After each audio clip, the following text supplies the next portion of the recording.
உருத்தரித்த நாடியில் ஒடுங்குகின்ற வாயுவை கருத்தினால் இருத்தியே கபாலமேற்ற வல்லீரேல்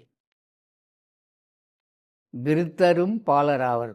என்ன மாதிரி கிழவன் கூட சின்ன பையனாயிடுவானா. விருத்தரும் பாலராவர், மேனியும் சிவந்திடும். உடம்பு என்ன ஆயிடும்? சிவந்திடும். இது உண்மை, அவங்க அனுபவித்து எழுதின பாடல். அதற்கு மேலே நரை, திரை, மூப்பு இவை நன்னா வகை தரும் அப்படின்னு எழுதுறாரு வள்ளல் பெருமான். நரை திரை போகும் அப்பா, நரசிம்மம் ஆகும் அப்பா, காயம் வலுக்கும் அப்பா ஒரு சுத்தர் எழுதுறார்.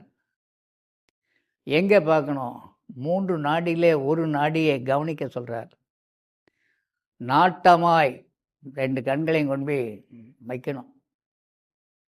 நாட்டம் 2 நடுமூக்கில் அப்படின்றார் திருமந்திரத்தில் திருமூலர். நாட்டம் 2 நடுமூக்கில். நயனித்து இடைவெளி போய் சயனித்திருந்து அப்படின்றாரு பத்திரகிரியார். 2 நயனங்களுக்கு நடுவில் நயனத்தின் இடைவெளி போய் சயனித்திருப்பது எக்காலம். அங்கே போய் தூங்கணும். இங்கே தூங்கி பிரயோஜனம் இல்லை, அங்கே போய் தூங்கும்.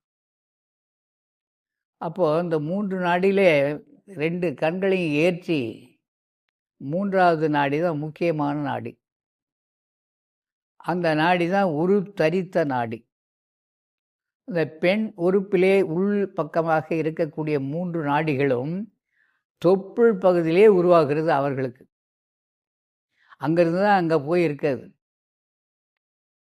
அந்த நீர் நீந்தி சென்று அங்கே உள்ளே போகும்போது 60 கோடி 600 கோடி 60 மில்லியன் எழுதுகிறாங்க. 40 மில்லியன் 20 மில்லியன் போகும்போது அதில் ஒரு ஆளை படுத்து பிடிச்சி உள்ள அந்த கருமுட்டை இழுத்து அந்த கருமுட்டையே பதிய வைக்கிற இடம் ஒரு நரம்பு மையம்.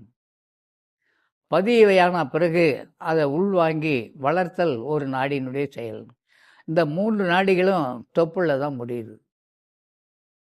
அங்கேருந்து தான் நமக்கு எல்லா விஷயங்களும் தாய் கருப்பையில் நான் வளரும்போதும் நீங்கள் வளரும்போதும் நம்ம அனுபவம் பெற்றோம். அந்த 3 நாடிகளும் அறுக்கப்படுகின்ற இடம்தான் தொப்புள் கொடி. அது அறுத்து அடைத்த வாசல். இந்த ஞானிகள் எல்லாம் அதான் சொன்னாங்க, வழி. என்னுடைய மார்க்கம் என்ன மார்க்கம்? இறப்பை ஒழிக்க மார்க்கம்.